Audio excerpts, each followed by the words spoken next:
Ultima Migration-ыг танилцуулж байна. Энэ бол тусгай минтингийн гэрээний багцуудыг худалдаж авсны төлөө Mixi, MiGU болон MiGX шинэ токенуудыг авах боломжийг олгодог онцгой платформ юм.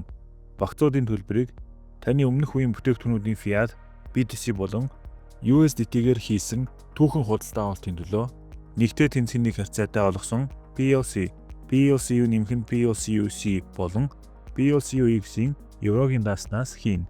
Mixi, MiGU болон MiGX токен нь сплитингийн токен бөгөөд тэдгээрийг тусгай багцуудын худалдаа авалтаас хойш 360 өдрийн турш тэнцүү хэмжээгээр олгоно. Mixi, MiGU болон MiGX токены хувьд тусгай сплитингийн сангуудыг нээх бөгөөд тэнд хэрэглэгчид эдгээр токенуудыг зарцааж урамшуул авах боломжтой. Ultima Migration-ы нээлт бол бүх бүтээгдэхүүнийг нэгдсэн орчин үеийн экосистемд нэгтгэх стратегийн чухал алхам юм. Энэ завраар бид платформ яаж ажилладаг ба түүнийг яаж ашиглахыг харуулна. Ultima Migration платформыг нээнэ үү? Дэлгэцийн дээд хэсэгт нэвтрэх дээр товшоод Platin паспортоор дамжин нэвтрэнэ үү? Анх удаа нэвтрэхдээ legal бичиг баримтуудыг хүлээн зөвшөөрнө үү? Таны дашборд нээгдэнэ. Нүүр хуудсан дээр танд 3 еврогийн данс харагдах бөгөөд энэ бол чухал. PLC, PLCU биш. Харин яг еврогийн данс. Данс тус бүр нь өөрийн гэсэн лого тэмдэгтэй байна. Эдгээр данснуудыг Platin Coin болон Ultima Farm дээрх fiat төлбөрийн арга, дүүнчлэн BTC болон USDT-гээр хийсэн тодорхой түүхэн худалдаа авалтуудын төлөө еврогоор нэгтэй тэнцвэрийн харьцаатай олгосон байна. Данс тус бүр нь зохих тавтай байна. PLC, PLCU, PLCU Classic, PLCUX. Platin Coin дансанд Mixi токен хамаарна. PLCU нэмэх нь PLCUC дансанд MiGU токен. Харин PLCUX дансанд MiGX токен. Данс тус бүрийн талаар илүү дэлгэрэнгүй мэдээлэл авахын тулд зохих таб руу шилжнэ. Энэ завраар бид бүх зүйлийг PLC табын жишээгээр харуулна. Боломжит данс виджетээр танд минтингийн багцууд худалдаж авах боломжтой еврогийн боломжит данс харагдана. Боломжит Mixi Minter Split виджетээр таны Mixi токеныг гаргаж авах боломжтой данс харагдана. Минтингийн өдөр тутмын дүн виджетээр багцуудын дагуу хэрэглэгчид олгох өдөр тутмын төлөлт харагдана.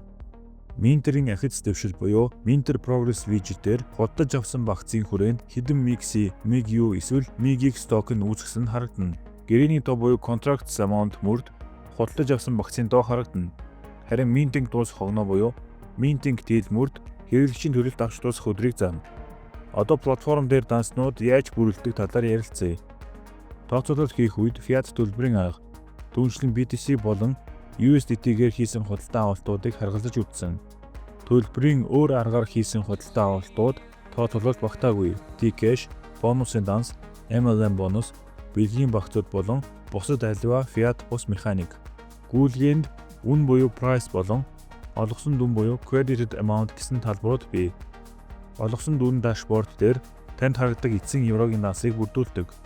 Данснуудын олголтыг гүйлгээ данснуудын статистик хэсэгт харах боломжтой. Тэнд танд данснууд олгоход тооцогдсон худалдаа авалтуудын түүх харагдана. Түүнчлэн тэнд та дансны төрлийг сонгох ба дансны худалдаа авалтуудыг шүүх боломжтой. Тухайлбал танд худалдаа авалт хийсэн огноо, худалдаж авсан бүтээгдэхүүний үн ба түүний төлөө Ultima Migration платформ дээр олгосон данс харагдана. Одоо яаж багц сонгохыг харцгаая. Багцуудыг токеноор ялгасан байдаг. Mixi, MiGU, MiGX. Mixi PLC буюу Platin Coin-д зориулсан шилжилтийн багцууд. Худалдаж авснаар танд Mixi токеноор төлөлт хийгдэнэ. MiGU PLC-д зориулсан шилжилтийн багцууд. Худалдаж авснаар танд MiGU токеноор төлөлт хийгдэнэ. MiGX PLCUX-д зориулсан шилжилтийн багцууд. Худалдаж авснаар танд MiGX токеноор төлөлт хийгдэнэ. Чухал. Зөвхөн өөртөө тохирох ангиллын багцыг худалдаж авах боломжтой. Жишээлбэл MiGU данснаас MiGU багцаас өөр юу ч худалдаж авч болохгүй. PLC-гийн жишээгээр багцын худалдаа авалтыг харуулъя. Дашборд дээр PLC таб руу ороод хуудсыг доош гүйлгэнэ үү. Тэнд танд боломжтой багцууд харагдана. Багц тус бүр дээр худалдаа авснаар та хэдэн Mixi авах ба танд өдөр бүр хэдэн Mixi олгох нь харагдана. Таны дансны хувьд боломжтой багцыг сонгоод худалдаа авалт орчлуур дээр товшно. Анхаарна уу? Хэрэв багцын үн таны данснаас өндөр бол худалдаж авах товчлуур идэхгүй байна. Худалдаа авалтын хуудсан дээр захиалгын дүн болон төлбөрийн аргыг шалгана уу? Энэ тохиолдолд худалдаа авалтыг PLC балансаар Ultima-гийн зах зээлтэй хийн. төлбөрийн нөхцөлийг хүлээн зөвшөөрөөд үргэлжлүүлэх товчлоор дээр товшно. 2 дугаар алхам дээр Unfreeze Ultima хийх идэвхжээ заано. Худалдаа авалт хийх үед Ultima-г 3 жилээр зарцаана. Evchain сүлжээний Ultima URC 20 токеныг зарцаахыг анхаарна. Идэвхжээ оруулаад худалдаа авалт товчлоор дээр товшно. Төлбөр амжилтаа хийгдсэний дараа баталгаажуулалт гарч ирнэ. Захиалга нь гүйлгээний худалдаж авсан багцууд хэсэгт харагдана. Танд худалдаа авалт хийсэн огноо, захиалгын дугаар, багцын төрөл, олгосон токены тов, үн болон төлбөрийн төлөв харагдана. Багцын төлбөрийг хийсэн дараа юу болдгийг харцгаая. Таны еврогийн дааснаас багцын үн хасагдах бөгөөд анхны өдөр тутмын төлөлт шууд хийгдэнэ. Төлөлтүүд танд 12 сарын турш өдөр бүр хийгдэх бөгөөд нийт танд 360 төлөлт хийгдэнэ. Бүтэн дүн дашбордын Минтийн ахис дэвшил виджет дээр харагдана. Түүнчлэн дашбордын Минтийн өдөр тутмын дүн виджет дээр танд өдөр бүр алах дүн харагдана. Мөн гүйцэтгэлийн түвшин, гэрээний тоо болон Минтинг дуусах огноо харагдана. Минтийн өдөр тутмын дүн виджет дээр дэлгэрэнгүй харах товчлоор дээр товшоод таны багцын тухай илүү дэлгэрэнгүй мэдээлэл харагдана. Багцын гүйцэтгэлийн хувь, худалдаа авалт хийсэн огноо, бүх сплитийг хэрэглэгчийн данс руу төлж дуусгах эзэн огноо, мөн 360 өдрийн дараа төлөгдөж дуусах бүтэн дүн. Ахиц дэвшлийг харах товчлоор дээр товшоод танд хэрэглэгчийн данс руу өдөр бүр олгох бүх гүйлгээ сар сараар хуваагдсан байдлаар харагдана. Mig токеныг идэвч рүү яаж гаргаж авдаг вэ? Дансанд сплит гарч ирмэгц төлөлт товчлоор идэвхтэй болно. Төлөлт товчлоор дээр товшоод цонх нэгдэх бөгөөд тэнд зохих идэвч болон гаргаж авах дүнг оруулах хэрэгтэй. Идэвч болон дүнг оруулсны дараа дэлгэцийн доод хэсэгт байрлах төлөлт товчлоор дээр товшно.